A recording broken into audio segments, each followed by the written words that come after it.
I'm here, my boy Christian, and Christian's beaming. He's smiling from ear to ear. We've just seen Arsenal with a very comprehensive 3-0 win against Nottingham Forest. But, Christian, it's not just the fact that we won 3-0, which is always a great thing when you score 3 goals, don't concede, and win comfortably.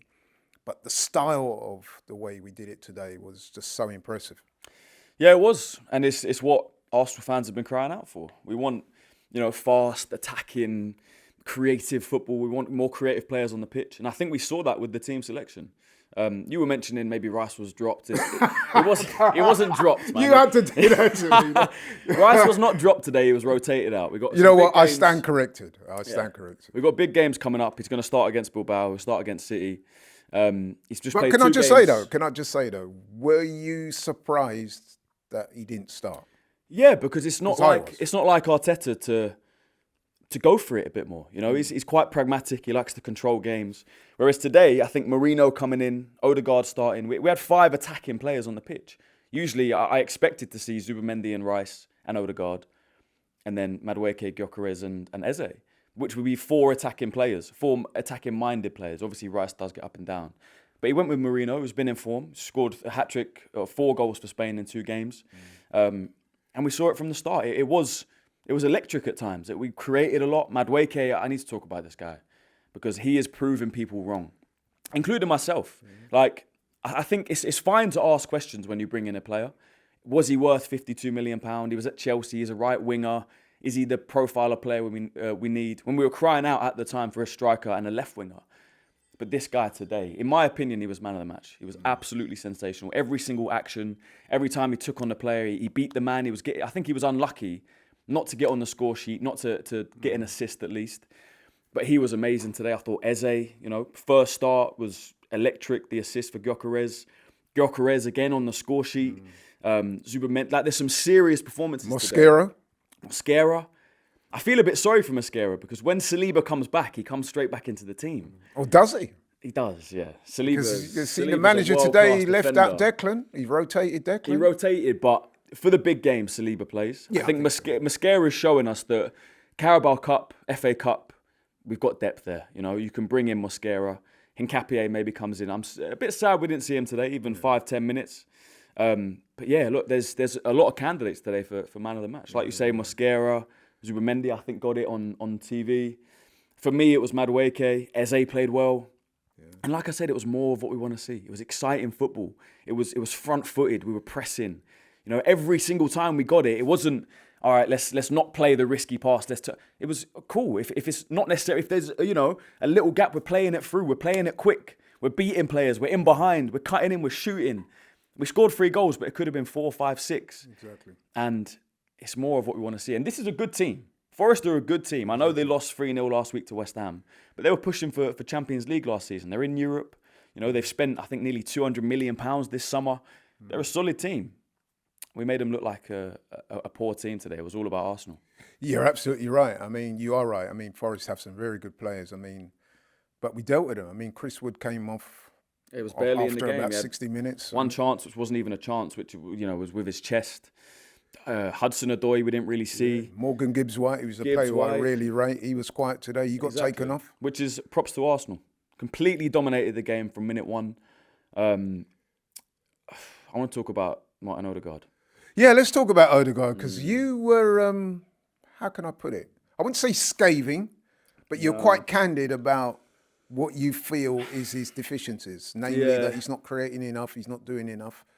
You were suggesting, and I'm paraphrasing, put me right if you think I'm not getting it right from what you said. You seem to be suggesting that Arsenal are almost a better team without Odegaard in the side. Is that right?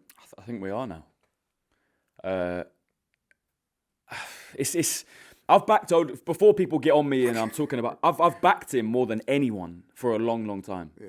Last season, it was the injuries coming back. Don't worry, he'll get there.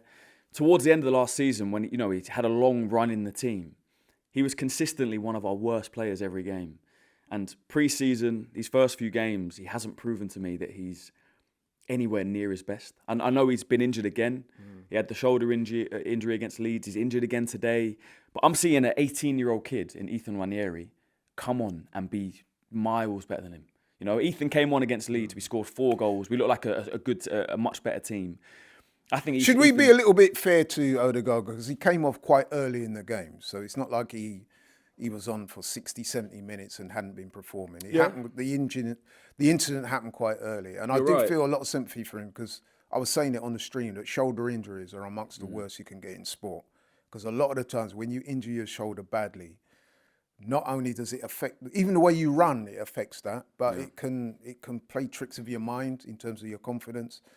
And a lot of people have said that they're never quite the same as an athlete again when they've suffered a serious shoulder injury.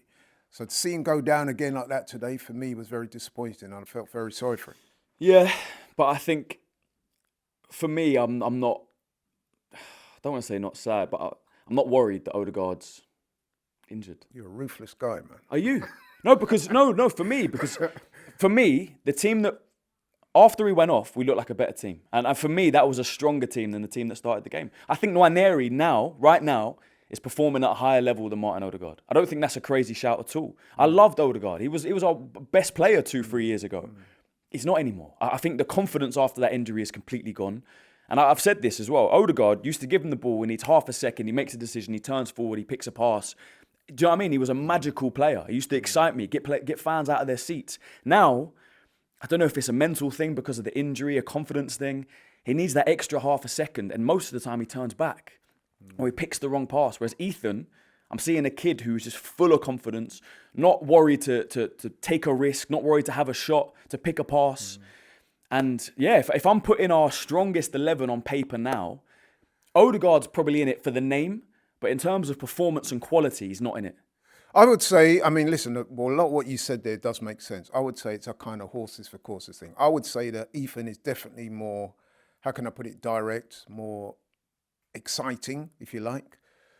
But I do think that Odegaard, we need to be patient with him because we know he has that quality. But we're trying to win a Premier League here. Oh, yeah, absolutely. And how long can you be patient before Arteta loses his job, before Saliba leaves to go Real Madrid, before Saka's thinking about leaving? If there's a position like that, which is your main creative player, and the guy there just isn't doing it, even though he's your captain, you've got to be ruthless. And I'll say this again, I have backed this guy for a long time. No, you have. Yeah. You know, I've been on streams, I've been on shows, I've done content where I'm fighting against people about Martin Odegaard. Yeah. But I'm getting to it. And I got to that point with Martinelli, which I think a lot of people did. And I'm getting to that point with Odegaard where I'm like, we have better in this team. If there wasn't better, if we didn't have Ethan or Eze who could play in that position, I wouldn't be saying this. But I'm seeing an 18-year-old kid come on and perform better. And us look like that with Ethan Nwaneri as kind of the main focal point in that midfield, that attacking midfield position.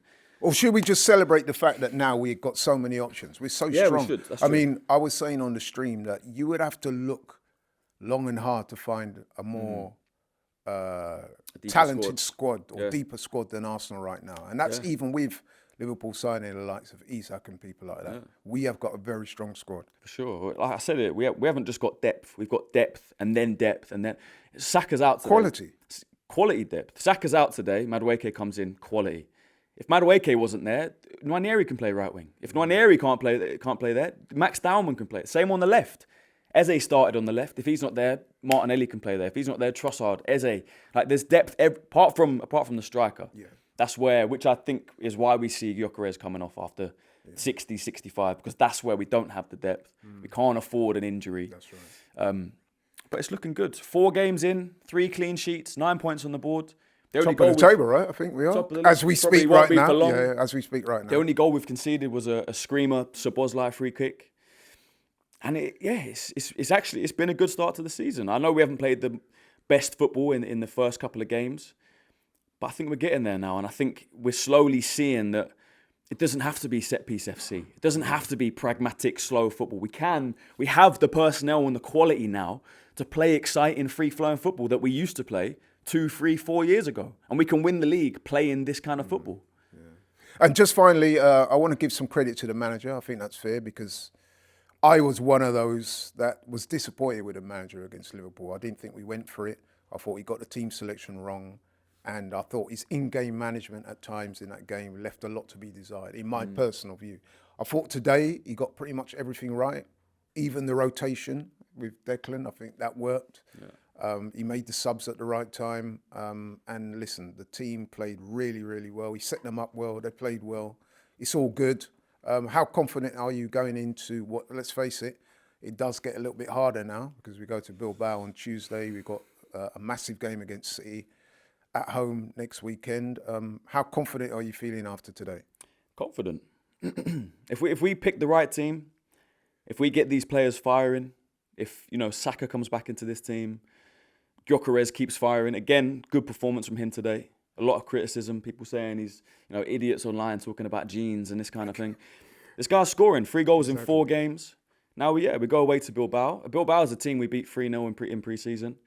But yeah, Champions League starts, then we got City. It doesn't get easier, it doesn't slow down, but this team is good enough to challenge on all fronts. The squad's deep enough, there's no excuses. And if we play like we did today, I think we win majority of our games this season. Like I said, Nottingham Forest aren't a joke, they're a good team. But that Arsenal performance and this Arsenal team is also not a joke. It's also a serious team. And look, we're in a title race. The title race has started already. I'm already looking at Liverpool. And I'm already looking, they've got Burnley tomorrow, they're going to win that. They're going to be through. Do you know what I mean? I'm looking, where are they going to drop? And we've got to capitalise every single week. We've lost against them now. They got one over on us. When they come to the Emirates, we have to beat them. The title race has started already. There's no game off. There's no week off. This is a title race. We're in it. And I think we're gonna win it. Well said. I like that. I like the confidence. Well said, you. GFN Soccer TV, with all your favourite shows in one place, is now live in the UK with Samsung TV Plus.